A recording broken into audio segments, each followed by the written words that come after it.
श्री गणेशाय नमः। श्री सरस्वत्यै नमः। श्री गुरुभ्यो नमः। श्री सीतारामचंद्राभ्यां नमः। श्री विठ्ठल रुक्मिणीभ्यां नमः। राधा सहित श्री कृष्णाय नमः। श्री पुरुषोत्तमाय नमः। ओम वक्रतुंड महाकाय सूर्यकोटि समप्रभ निर्विघ्नं कुरु मे देव सर्वकार्येषु सर्वदा। गुरुर्ब्रह्मा गुरुर्विष्णु गुरुर्देवो महेश्वरः गुरु साक्षात् परब्रह्म तस्मै श्री गुरवे नमः। विनायकं गुरुं भानुं ब्रह्मा विष्णु महेश्वरान् सरस्वती प्रणम्यादौ सर्वकार्यार्थसिद्धये। शान्ताकारं भुजगशयनं पद्मनाभं सुरेशं विश्वाधारं गगनसदृशं मेघवर्णं शुभांगं लक्ष्मीकान्तं कमलनयनं योगिभिर्ध्यानगम्यं वन्दे विष्णुं भवभयहरं सर्वलोकैकनाथम्। कस्तूरीतिलकं ललाटपटले वक्षस्थले कौस्तुभम् नासाग्रे वरमौक्तिकं करतले वेणुकरे कङ्कणम्।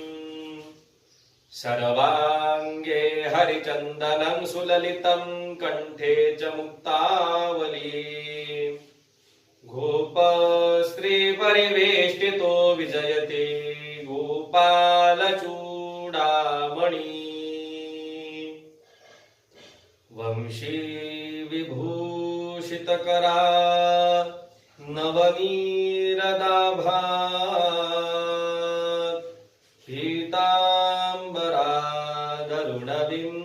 फलाधरोष्ठा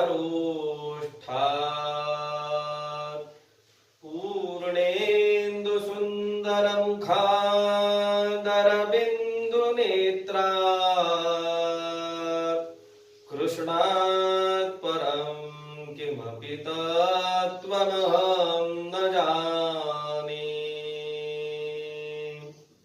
वसुदेवसुतं देवं कंसचाणूरमर्दनम् देवकी परमानन्दं कृष्णं वन्दे जगद्गुरुम्। मूकं करोति वाचालं पङ्गुं लङ्घयते गिरिं यत्कृपातमहं वन्दे परमानन्दमाधवम्।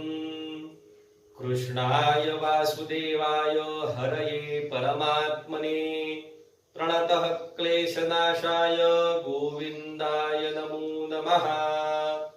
श्री पुरुषोत्तमाय नमः। श्री पुरुषोत्तमाय नमः।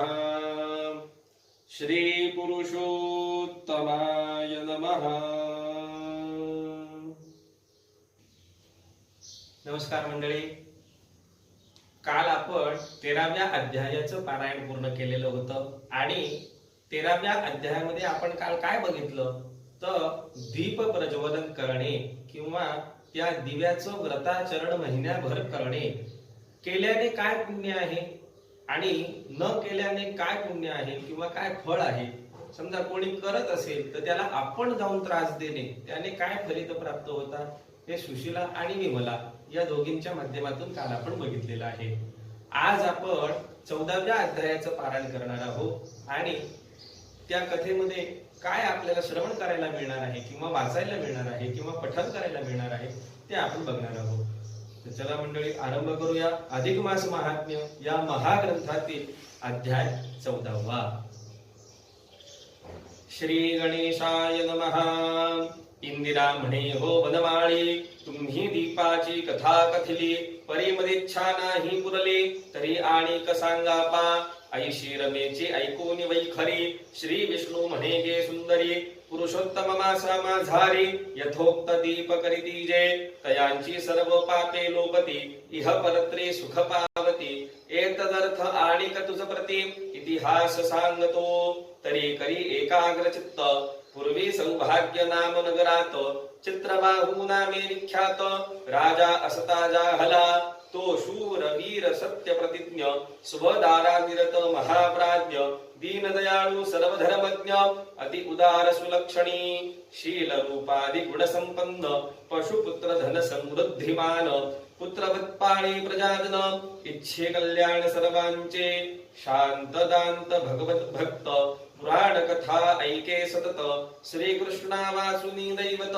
अन्य न मानीच कदापि तयाची भार्या लावण्य सरिता चंद्रकला नामे पतिव्रता द्विज सेवे लागी उभयता तत्पर असती सर्व काळ एके समयी अगस्त्य मुनी पातला राजगृहा लागुनी तया दुरुनची विलोकुनी रावत क्षणी धाविंदला दंडवत करून या नमन यथा विधी केले पूजन रत्नासनावर वैसवून हस्त जोडून प्रार्थित म्हणे हो मुनिवरा आपण श्रीकृष्ण भक्तिपरायण आज स्वये कृपा करून मम सदना आलाजे याने माझे जन्म सकळ राज्यासह झाले सफळ काय हा आजचा दिवस निर्मळ धन्य केवळ जाहलो त्रिजगत पावन हे चरण लागता पवित्र झाले सदन ब्रह्मांडी शोधिता भाग्यमान मज समान नाहीच आज कृपा पुरीत नयनी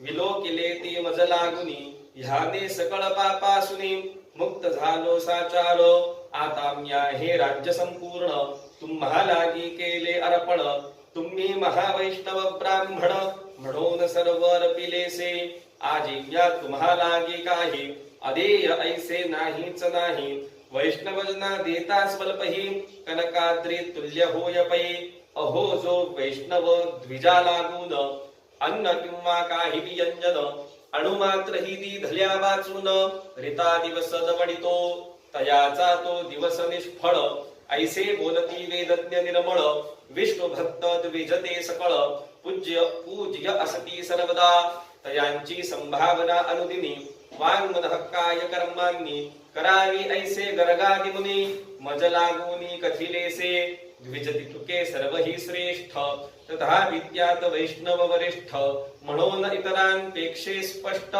वैष्णव द्विजची पूजावे जो वरी सूर्य उदेला नाही तो वरी तारांची प्रभा राही तेवीच वैष्णव द्विज जो नाही तो वरी अन्य द्विज सर्व ऐसी ती चित्रबाहूची वाणी ऐकून या तो अगस्त्य मुनी म्हणे गाराया आजी तू भुवने धन्य धन्य आहेस तेवीच ह्या सकळ प्रभा अतिधन्य आहेत भूभुजा जो तू महावैष्णव राजा यांसी रक्षित आहेसी जयाचा राजा वैष्णव नाही न वसावे त्या राष्ट्रा ठाई अवैष्णव राष्ट्रापेक्षे पाही शून्यवदही वरिष्ठ नेत्रहीन जैसे शरीर की पतिहीन नारी साचार की ब्राह्मण जैसा निरक्षर तैसेच राष्ट्र अवैष्णव दंतरहित जैसा करी पक्षहीन खग निर्धारी की नख दंष्ट्रारहित केसरी तैसेची राष्ट्र अवैष्णव की दर्भहीन संध्यावंदन की तिलरहित जैसेची तर्पण किंवा वृत्यर्थ देव सेवन तैसेची राष्ट्र अवैष्णव की विधवा नारी केश सहित की स्नानहीन जैसे व्रत की ब्राह्मणगामी शूद्र पतित तैसेची राष्ट्र अवैष्णव अरे जो श्री कृष्ण चरण भक्त त्यासची राजा ऐसे म्हणत आणि त्याचेची राष्ट्र भाडे सतत सुखी होतात तत्प्रजा आजीज्ञा तुझ देखिले म्हणून माझे सफळ झाले नयन तुझशी घडले भाषण दयान वाणी सफळ जाहले अशोराया त्वा राज्य रपिले हे सर्व ही मज पोचले तथापि आता तुची हे सगळे माझी आज्ञे सांभाळी ह्या सर्व ही राज्यावरती तुझीच स्थापना केली प्रीती आता मी जातो स्वस्थानाप्रती सदा असो तव कल्याण ऐसे बोलूनी अगस्त्य मुनी जावया उठला तेथुनी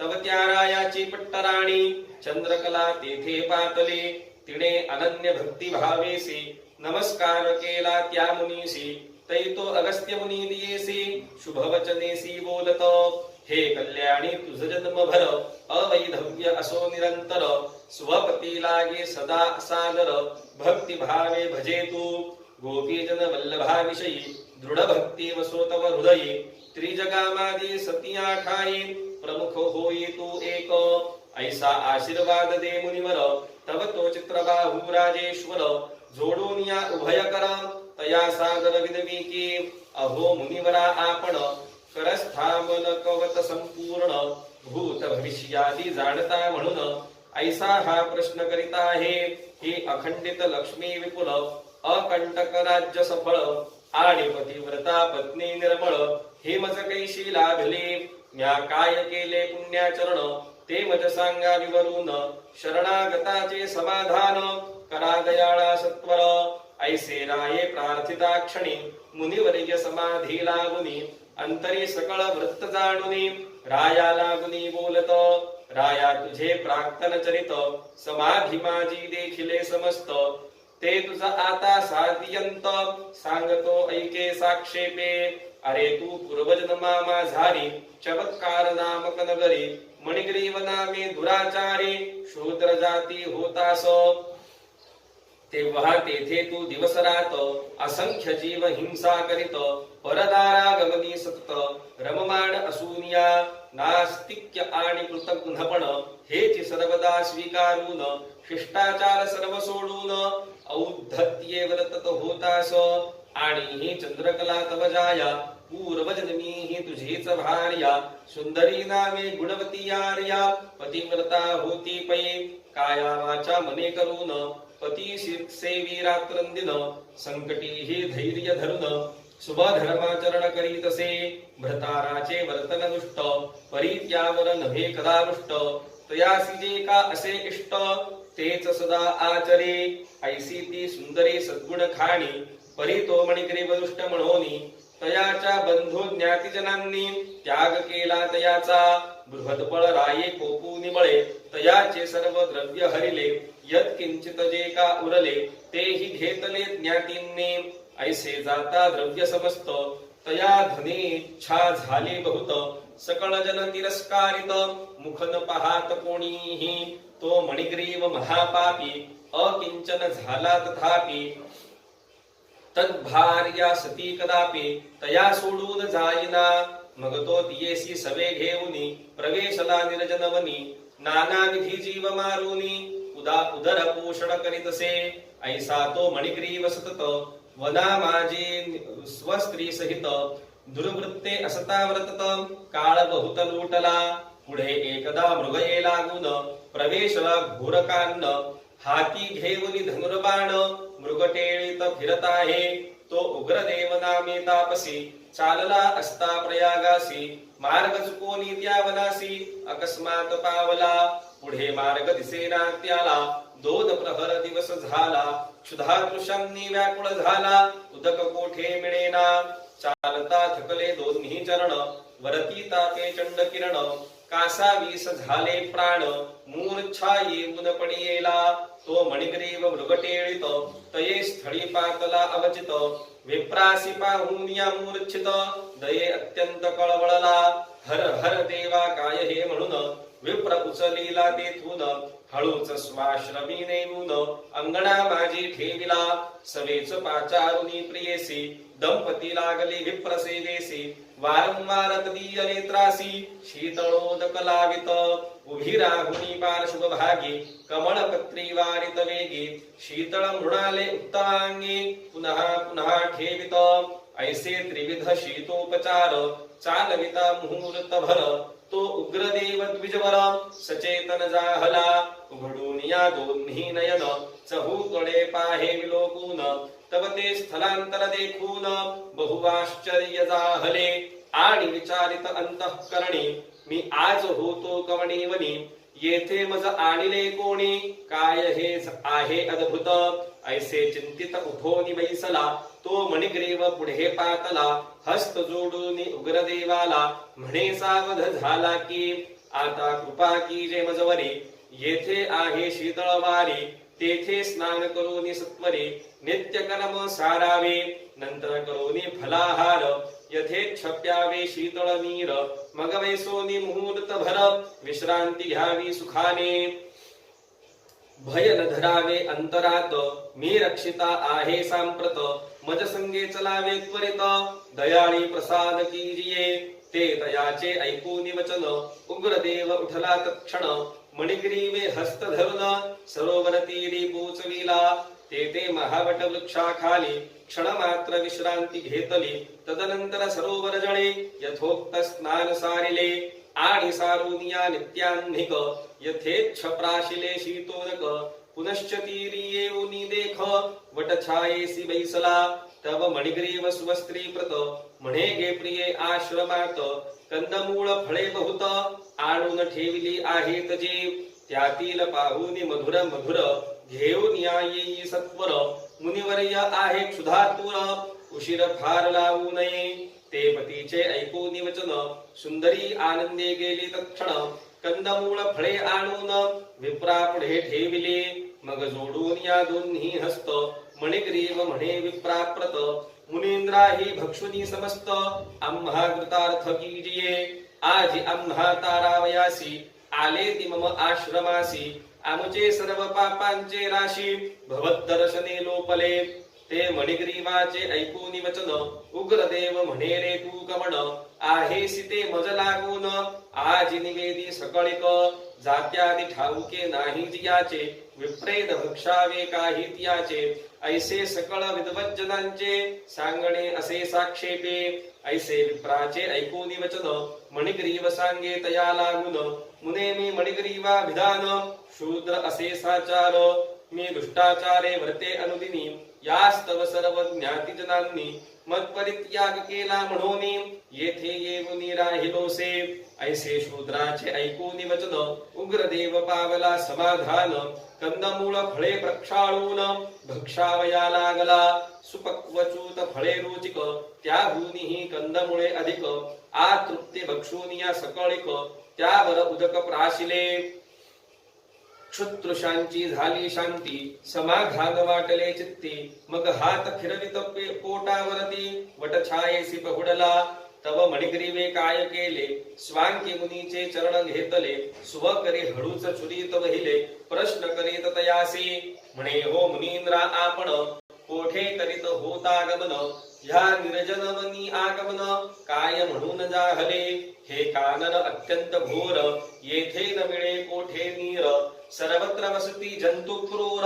येथे कैसे पातला ते तयाचे ऐकून वचन विप्र म्हणे गामी ब्राह्मण उग्रदेव माझे अभिधान जात होतो प्रयागास तो मध्येच मार्ग चुकुनी पातलो ह्या दारुणवनी मार्ग पुसायास पाहता कोणी मनुष्य कोठे दिसेना चालता चालता थकले पाय मध्यान्हाचा झाला समय क्षुतृषांनी पीडलो अतिशय काही उपाय चालेना मरणोन्मुख झालो तत्क्षण शोधिता न मिळे जीवन परी काही पूर्वारचित म्हणून वदागमन जाहले त्वा जीवदान दिले मजसी आता या काय यावे तुझसे तुम्ही दंपती कवण दुःखेसे अरण्यवासी जाहला ते मजला सांगे त्वरित तुमचे दुःख हरितो समस्त ऐसे विप्राचे ऐकून भाषित शूद्र अत्यंत आनंदला आणि आपुले सर्व वर्तमान कथिता झाला अनुक्रमान ती कथा परम पावन पुढच्या प्रसंगी वर्णिजेल श्री अधिक मास महात्म्यसार बृहन्नारदीय पदमाधार सज्जन श्रोते ऐकोत चतुर्दशोऽध्याय गूढः श्री कृष्णार्पणमस्तु।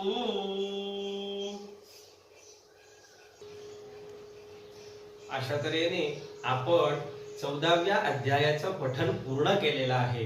या 14व्या अध्यायामध्ये आपल्याला काय कथा बघायला मिळाली ती आता आपण इथे ऐकणार आहोत। मग पुढे महालक्ष्मींनी महाविष्णूंना अधिक मासा संबंधी आणखी कथा सांगा असा आग्रह धरलेला आहे। आणि मग तेव्हा महाविष्णू काय करताय, शेवटी स्त्री हट्ट आहे, पत्नी हट्ट आहे, पुरावा तर लागतो आणि म्हणून त्यांनी महालक्ष्मीला पुढच्या कथा सांगू लागलेल्या आहेत। काय सांगितले त्यांनी की पूर्वी एक सौभाग्य नावाचं नगर होतं आणि त्या नगरामध्ये चित्रबाहू नावाचा राजा राज्य करीत होता.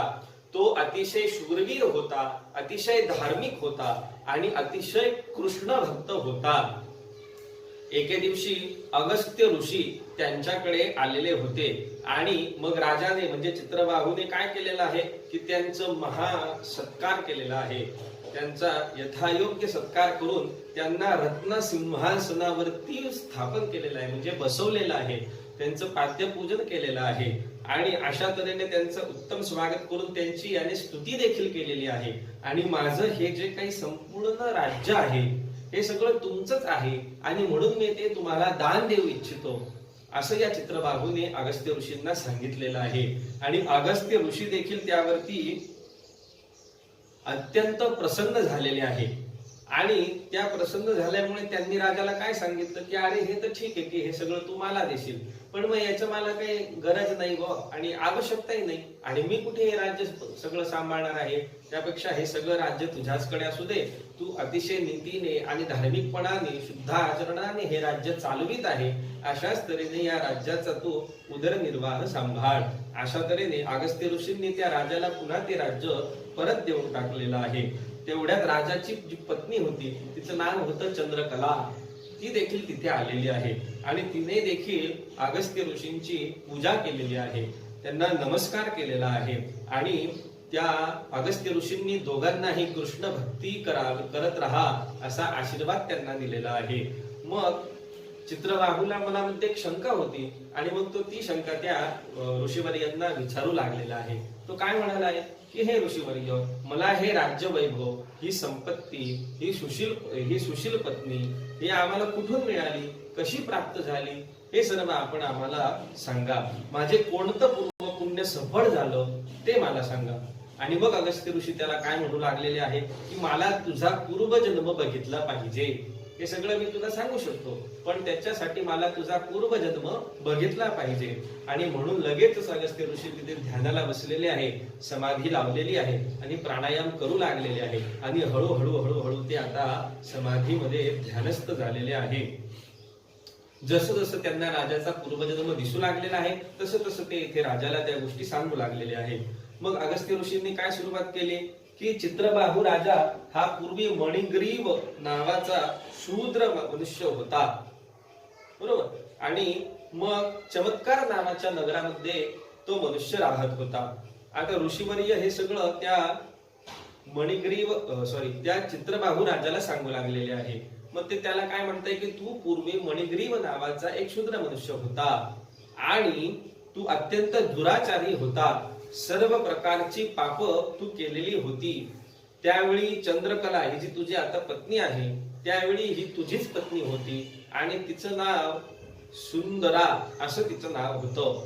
आपल्या पतीचे वर्तन अतिशय दुष्ट स्वरूपाचे असताना देखील ही सुंदरा ही मात्र पातिव्रत्य धर्मासह तुझ्या साहचर्यात राहिलेली आहे, तुझी सेवा करत राहिलेली आहे. वारंवार तुला असं उपदेश देखील करत राहिलेली होती, परंतु तरी तू तिचा ऐकत नव्हता आणि तुझे जे काही दुष्टकर्म होते ते मात्र नित्यकाळी चालत होते. आणि अनेक गुन्हे तुझे झालेले असताना तुझ्या जातभाईंनी काय केलेलं आहे तर तुला नगरातनं घालून दिलेलं आहे, घरातनं हकलून दिलेलं आहे. बृहदबल राजाच्या राज्यात तो राहत होता. त्या बृहदबल राजाने देखील त्याला आपल्या संपूर्ण राज्यातनच निष्कासित करून टाकलेला आहे. आणि मग तो मणिग्रीव आणि ही सुंदरा या दोघांनी आपलं साहित्य घेऊन त्या नगरातनं बाहेर पडलेले आहे आणि नगराशेजारी असणाऱ्या अरण्यात ते आता राहू लागलेले आहे.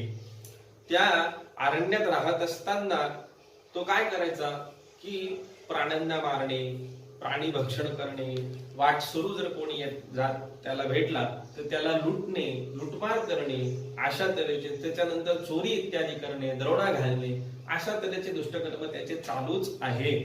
काही दिवसांनी काय झालं की त्या जंगलातच उग्रदेव नावाचे ऋषी मार्गक्रमण करून जात होते. परंतु जात असताना ते थकलेले होते आणि उन्हाचा कहर देखील त्यांच्यावरती चालू होता. मग त्यांना काय झालेले की तिथे भोवळ आलेली आहे, मूर्छा आलेली आहे आणि ते तिथे बेशुद्ध पडलेले आहे. इथूनच मणिग्रीव हा देखील त्या अरण्यामध्ये जात होता, एका पशुच्या मागे तो जात होता. जाता जाता त्याने बघितलं की कोणतरी मनुष्य पडलेला आहे आणि मग तो त्याच्या जवळ गेला. काही धन भेटतं का आपल्याला ते बघायला तो पहिले तिथे गेला. पण जशी उग्रदेवांची त्याने शरीर यष्टी बघितलेली आहे किंवा त्यांचं शरीर त्याने बघितलेलं आहे, तेव्हा त्याला मनात अचानक सद्भाव उत्पन्न झालेला आहे. एखाद्या साधू व्यक्तीचं किंवा सत्य सज्जनाचं जेव्हा आपण दर्शन घेतो, तर ते दर्शन घेतल्यानंतर आपल्या मनामध्ये कधी कधी श्रद्धाभाव उत्पन्न होतो. अशीच काहीतरी अनुभूती त्या मणिग्रीवाला आलेली होती. आणि मग त्या मणिग्रीवाने काय केलेलं आहे, लगेच त्यांना उचललेलं आहे आणि आपल्या आश्रमात मग तो जिथे राहत होता त्या ठिकाणी त्यांना आणलेला आहे. झाडाच्या सावली खाली त्यांना झोपवलेलं आहे. त्यांच्यावरती शीतल उपचार करायला त्याने लगेच सुरुवात केलेली आहे. आणि अशा तऱ्हेने त्यांचे उपचार करत असताना ते शुद्धीवर येतात. आल्यानंतर ते बघतात की अरे मी कुठे आहे, झाडाखाली पडलेलो झोपलेलो, कोणी दोन मनुष्य माझ्याजवळ आहेत, सेवा चालू आहे. ते त्याला विचारतात की अरे मी कुठे आहे, काय, तुम्ही कोण आहात? मग तेव्हा मणिग्रीव त्यांना सांगू लागतो की अहो, अरण्यातनं तुम्ही जात असताना, मार्गक्रमण करत असताना तुम्हाला मूर्छा आली आणि तुम्ही बेशुद्ध होऊन जमिनीवर पडले. त्या ठिकाणी मी होतो आणि मी तुम्हाला बघितलं आणि म्हणून लगेचच तुम्हाला मी इथे माझ्या आश्रमात घेऊन आलेलो आहे आणि तुमच्यावरती हे उपचार आम्ही चालू केलेले आहेत. हे बघितल्यानंतर त्या उग्रदेव ऋषींना खूप बरं वाटलं आणि त्यांना त्यांच्या आरोग्यात देखील सुधारणा होऊ लागलेली आहे. मग या मणिग्रीवाने काय केलेलं आहे, आपल्या सुंदरा नावाच्या पत्नीला सांगितलेले आहे की आता मुनीवर शुद्धीवर आलेले आहे, ते थकलेले होते, म्हणजे त्यांना भूक लागलेली असेल तर त्यांच्यासाठी तू उत्तमोत्तम फळ जे असतील ते घेऊन ये आणि पिण्यासाठी उत्तम शीतल जल त्यांच्यासाठी घेऊन ये. आणि मग ही सुंदरा लगेच ते आणण्यासाठी गेलेली आहे. तोपर्यंत हे ऋषीवर्य उठून बसलेले आहे, हातपाय यांनी धुतलेले आहे आणि आता फलाहार करण्यासाठी ते अंगणात येऊन बसलेले आहे.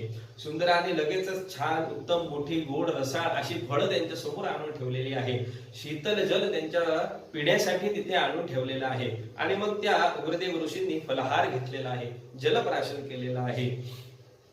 अशा तऱ्हेने उत्तम त्यांचा फलाहार झाल्यानंतर त्यांनी पोटावरतून छान असा हात फिरवला आणि पुन्हा असे झाडाजवळ जाऊन ते बसलेले आहे, टेकून बसलेले आहे. त्याच वेळेला मणिग्रीवाने लगेच काय केलं, तो त्यांच्या पायाजवळ जाऊन बसलेला आहे आणि त्यांचे दोन्ही पाय आपल्या मांडीवर घेतलेले आहे आणि तो आता त्यांचे पाय चेपू लागलेला आहे, पाय दाबू लागलेला आहे. आणि हे सगळं करत असताना त्याने त्यांची विचारपूस देखील केलेली आहे की अहो ऋषीवर्य, मग तुम्ही कोण आहात, कुठून आलेले आहात, कुठे जात आहात, ही सगळी विचारपूस त्याने केलेली आहे. आणि आपली देखील थोडीफार माहिती सांगितली की मी मणिग्रीव आहे, ही माझी धर्मपत्नी आहे आणि आम्ही इथे राहतोय वगैरे वगैरे. मग अशी संपूर्ण सेवा मिळाल्याने उग्रदेव ऋषी तिथे त्याच्यावरती प्रसन्न झालेले आहे. आणि मग ते काय म्हणू लागलेले की आपण यात्रेस चाललो असताना रस्ता चुकून मी या अरण्यात आलेलो होतो, मी यात्रेला निघालेलो होतो, पण जाता जाता अचानक मी वाट चुकलो आणि या जंगलामध्ये शिरलो. आणि त्याच्यामुळे काय झालंय की थकून भागून अतिश्रमाने, तहानेने, भुकेने व्याकुळ होऊन गेलेलो होतो, मला रस्ताच सापडत नव्हता आणि म्हणून मग मी बेशुद्ध होऊन पडलेलो आहे. पण तुझ्यामुळे मला हे पुन्हा दुसरं जीवन प्राप्त झालेलं आहे. तू जर नसतास तर काय झालं असतं हे मला माहिती नाही, पण तू होता आणि म्हणून माझं हे सर्व व्यवस्थित झालेलं आहे, नवीन जीवन मला प्राप्त झालेलं आहे. मग तो उग्रदेव ऋषी पुढे काय म्हणताय त्यांना की तुमची या अरण्यामध्ये वस्ती कशामुळे, या जंगलात तर कोणी मनुष्य वस्ती नसते बघ, तुम्ही इथे कसं काय, तुम्ही नगरात का राहत नाही, तुम्हाला तुमचे काही भलं जर मला करता आलं तर मी अवश्य करीन, मला तुम्ही सांगा तुमच्या काय समस्या आहे ते. असं त्याने विचारल्याबरोबर मणिग्रीवाला खूप आनंद झाला. त्याच्या मनामध्ये लगेच विचार आला की नाही, हे काहीतरी दैवयोग असलं पाहिजे, म्हणून हे ऋषीवर्य इथे आलेले आहे आणि आता माझं संपूर्ण पाप जे आजपर्यंत संचित झालेलं होतं ते आता नष्ट होऊन जाणार आहे आणि महत्पुण्य प्राप्त होऊन माझं आता कल्याण होणार आहे, असा त्याच्या मनामध्ये भाव आलेला आहे. लगेचच त्यांनी ऋषीवर्यांना नमस्कार केलेला आहे आणि आपलं पूर्व कथन तो त्यांना आता सांगू लागलेला आहे. अशा तऱ्हेचा कथाभाग आपण ह्या अध्यायात बघितलेला आहे. आजचं व्रत विशेष आणि दान विशेष काय होतं हे मी तुम्हाला काल सांगितलेलं होतं. आज तुम्हाला तिळाचं दान करायचं आहे. बरोबर आहे. आणि ते कसं करायचं ते देखील मी तुम्हाला सांगितले की कांस्य पात्रामध्ये शक्यतो आपल्याला जेवढी इच्छा असेल आपल्या इच्छेनुसार आपण ती तीळ घ्यायची, कोणती घ्यायची, पांढरी घ्या, काळी घ्या, काही हरकत नाही. त्यावरती विडा सुपारी ठेवा, श्रीफळ ठेवा, दक्षिणा ठेवा आणि एका योग्य व्यक्तीला ते दान द्यायचं आहे. हे मी तुम्हाला काल सांगितलेलं होतं. आजच्यासाठी आता उद्याचं काय विशेष आहे ते आपण बघणार आहोत. उद्याच्या दिवसाची देवता जी आहे तिचं नाव विश्वसाक्षिण असं आहे. या सर्व देवता या महाविष्णूंची रूपच आहे. एकंदरीत असंही सांगता येईल की महाविष्णूंची नावच आहे. तर उद्याची देवता आहे विश्वसाक्षिण. आणि उद्याचं दान आपल्याला काय द्यायचं आहे तर उद्या आपण लोणचं जे तयार करतो त्याचं दान देऊ शकतो. मुरांबा जो आपण तयार करतो किंवा गुळांबा आपण जो तयार करतो त्याचं दान आपण देऊ शकतो. अशा तऱ्हेने उद्याचं दानाचं महत्व माहिती मी तुम्हाला सांगितलेली आहे. व्रताचरण काय असेल तर व्रताचरण 1 महिनाभर आपण अनवाणी चालायचं आहे. कसं चालायचंय? अनवाणी. पादत्राणे वापरायचे नाही महिनाभर, चप्पल वापरायची नाही.